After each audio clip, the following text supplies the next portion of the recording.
हमारे धार्मिक ग्रंथों में जहाँ देवी देवताओं की शक्तियों का गुणगान किया गया है, वहीं कई शक्तिशाली दैत्यों, दानवों तथा राक्षसों का भी वर्णन किया गया है, जिन्होंने वरदान प्राप्त करके तीनों लोकों पर विजय प्राप्त कर ली थी।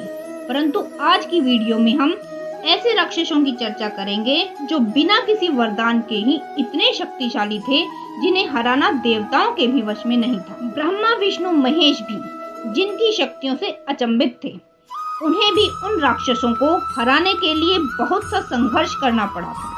अगर आप भी ऐसे राक्षसों के बारे में जानना चाहते हैं तो इस वीडियो को अंत तक जरूर देखें।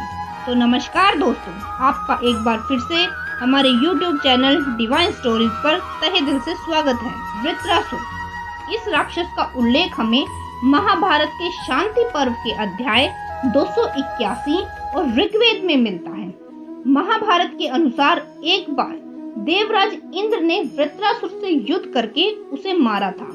हमें वृत्रासुर राक्षस की विस्तार से जानकारी ऋग्वेद में मिलती है। इसके अनुसार जब इंद्र वृत्रासुर से युद्ध करने के लिए गए, तब उनके सामने पर्वत के समान विशालकाय, लगभग 500 योजन लंबा और 300 योजन मोटा वृत्रासुर खड़ा था। वृत्रासुर ने अपनी विशालकाय भुजाओं से समस्त नदियों के जल के बहाव को रोक रखा था, जिस कारण चारों ओर भयंकर अकाल पड़ गया था।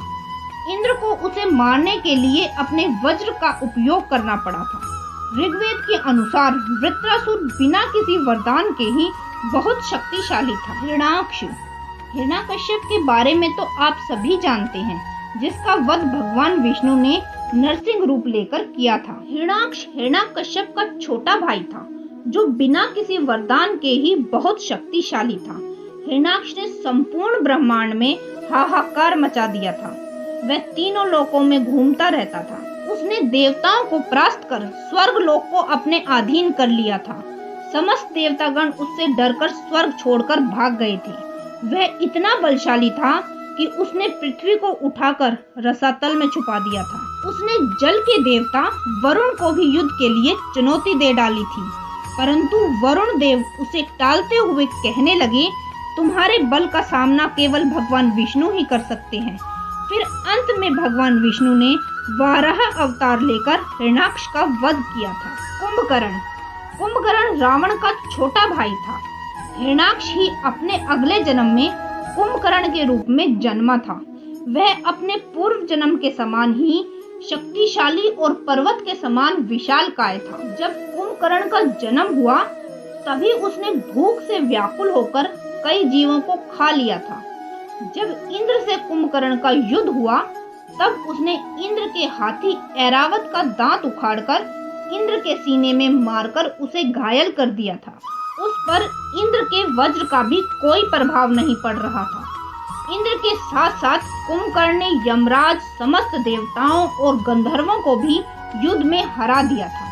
वह इतना शक्तिशाली था कि उसने भगवान से शक्ति की बजाय सोने का वरदान मांगा, जिसके कारण वह साल के 6 महीने सोता ही रहता था। वाल्मीकि रामायण के युद्ध कांड के सर्ग 61 में विभीषण भगवान श्री राम से कहते हैं, बाकी सभी को तो वरदान से बल प्राप्त है, परंतु यह कुंभकर्ण तो स्वभाव से ही बलशाली है। जब श्री राम और कुंभकर्ण का युद्ध हुआ, तब उसने अपने बल से श्री राम को भी अचंभित कर दिया था।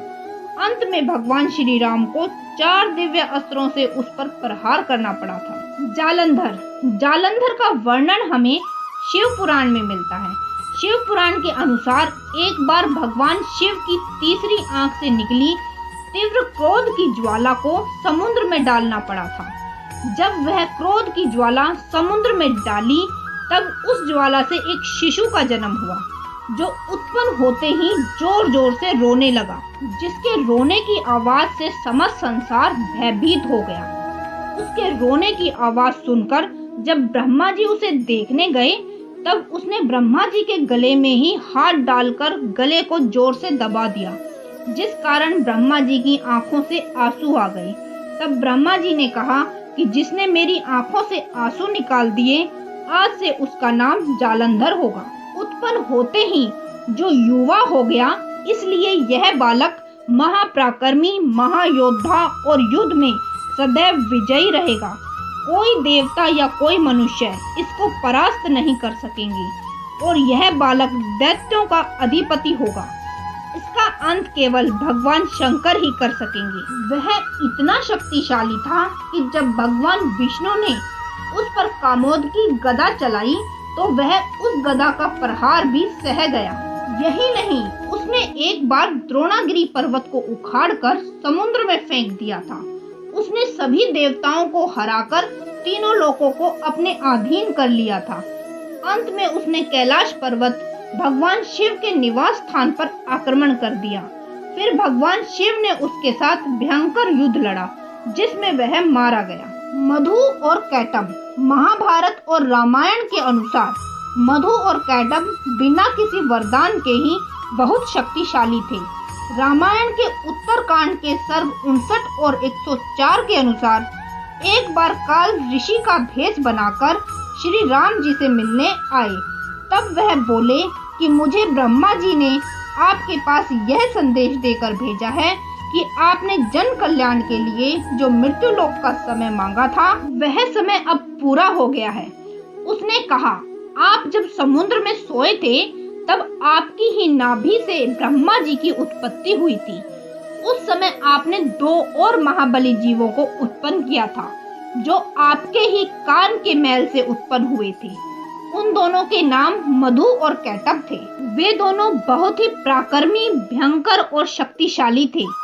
उत्पन्न होते ही जब उन्होंने ब्रह्मा जी को देखा तब वे बहुत गुस्से में उन्हें खाने के लिए उनकी तरफ दौड़े। यह देखकर ब्रह्मा जी जोर से चिल्लाने लगे। उनका चिल्लाना सुनकर भगवान विष्णु वहां तुरंत पहुंच गए। तब भगवान विष्णु और उन दोनों राक्षसों मधु और कैटभ के बीच बहुत भयंकर युद्ध हुआ और अंत में भगवान विष्णु ने अपने सुदर्शन चक्र के प्रहार से उनका नाश किया, जिसके बाद मधु का शरीर जल में गिरा जिस कारण जल गाढ़ा हो गया और कैटभ के शरीर से पर्वत बने। उनकी शरीर की चर्बी से सारी पृथ्वी दूषित हो गई। तब भगवान विष्णु ने पूरी पृथ्वी को साफ किया।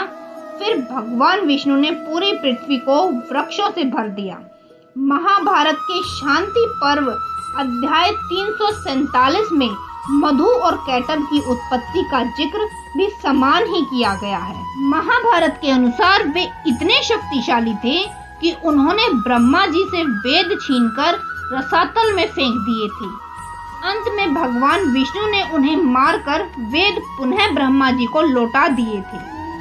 इन घटनाओं से यह सिद्ध होता है कि मधु और कैटभ बिना किसी वरदान के ही बहुत शक्तिशाली थे। इस वीडियो के माध्यम से आप सभी समझ गए होंगे कि ऐसे भी राक्षस थे जो किसी वरदान के मोहताज नहीं थे, अपितु वे वरदान प्राप्त राक्षसों से भी ज्यादा शक्तिशाली थे। हम उम्मीद करते हैं आपको हमारी यह जानकारी पसंद आई होगी।